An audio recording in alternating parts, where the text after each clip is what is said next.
বিনিয়োগটা কি?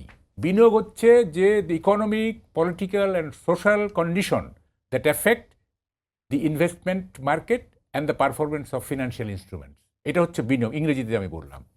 তো এইখানে তো আপনার মানে ইতিমধ্যে যেগুলো আছে মানে বিনিয়োগ বান্ধব পরিবেশ না, এটা নানা রকম জটিলতা আছে। যেমন ধরেন আপনার এখানে গ্যাস, বিদ্যুৎ, তারপর নানা ঝামেলা, আমলাতান্ত্রিক জটিলতা, আমরা ওয়ান স্টপ জার্নির কথা বলতেছি, তারপরে চাঁদাবাজি আছে, তারপরে জমি অধিগ্রহণের কত জটিলতা, অমুক তমুক নানা রকমের ইতিমধ্যে আছে।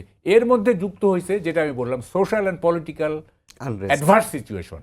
এই পলিটিক্যাল অ্যাডভার্স সিচুয়েশনে কেউ বিনিয়োগ করতে আসবে না, আপনি যতই যে আহ্বান করুক না কেন। আমার স্বার্থ আমি দেখব এইখানে।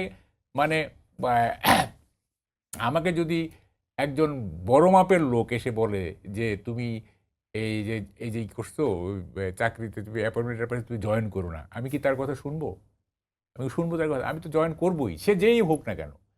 তো ফলে কথাটা হচ্ছে যে আপনি যে সিচুয়েশনটা দেশে প্রিভেইল করতেছে, যে সোশ্যাল অ্যান্ড পলিটিক্যাল আনরেস্ট চলতেছে এবং একটা আনপ্রেডিক্টেবল ফিউচার আমাদের, হ্যাঁ, সেখানে কে বিনিয়োগ করতে আসবে? এই যে 400 জন বিনিয়োগ করে দেখে, হ্যাঁ, এটা ইজ প্লেজার ট্রিপ, বাংলাদেশটাকে দেখে গেল, হ্যাঁ, তারপরে ডক্টর ইউনূসের সান্নিধ্য পেল। না, এটা তো আগের সরকার আমরা ব্র্যান্ডিং বাংলাদেশ নাম দিয়ে পুরো ইউরোপ আমেরিকা ঘুরে ঘুরে সেটাই করা হয়েছে, এরকম একটা কনফারেন্সের মতো করা হয়েছে।